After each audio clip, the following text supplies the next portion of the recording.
एक बार राकेश नाम का एक लड़का एक कंपनी में मैनेजर की पोस्ट पर ज्वाइन करता है।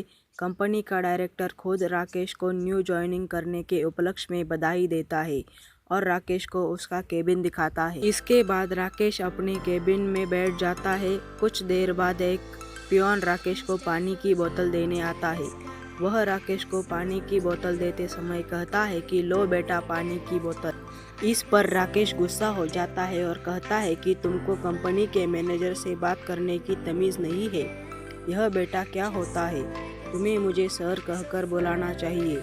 कुछ देर के बाद कंपनी का डायरेक्टर सभी को मीटिंग के लिए बुलाता है, जिसमें राकेश भी जाता है। मीटिंग रूम में डायरेक्टर सभी को कहता है कि आप सभी ने एम्प्लॉय ऑफ द वीक या एम्प्लॉय ऑफ द ईयर तो सुना होगा, लेकिन आज मैं best employee of the year का अवार्ड देने वाला हूँ।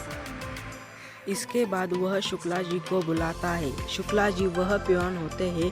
वह अपने पिता को यह भी कह रहा था कि यदि किसी को पता लगा मैं एक पियोन का बेटा हूँ, मेरी कितनी बेइज्जती होगी। अब मैं मैनेजर की पोस्ट पर लग गया हूँ।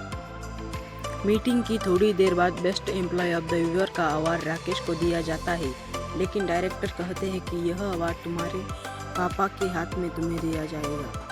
राकेश नहीं चाहता था कि किसी को भी यह पता लगे कि वह शुक्ला जी का बेटा है। वह केबिन में अपने पिता को रिजाइन करने के लिए कह रहा था, लेकिन शुक्ला जी इसके लिए तैयार। वह अपने पिता को यह भी कह रहा था कि यदि किसी को पता लगा कि मैं एक पियोन का बेटा हूँ, मेरी कितनी बेइज्जती होगी। अब मैं मैनेजर की पोस्ट पर लग गया हूँ, मैं आपको घर बैठा कर खिला सकता हूँ। लेकिन उसके पिता ने कहा कि मैं इतने सालों से कंपनी में नौकरी कर रहा हूँ, मैं रिटायर होकर ही इस कंपनी से विदा होऊंगा। इस तरह पिता पुत्र के रिश्तों की यह बहुत ही इमोशनल स्टोरी थी। भी भावुक कर दे। एक पिता जिसने सारी उम्र काम करके अपने पुत्र को मैनेजर बनाया, वही बेटा आज अपने पिता को पियोन कह उनकी बेइज्जती करता है।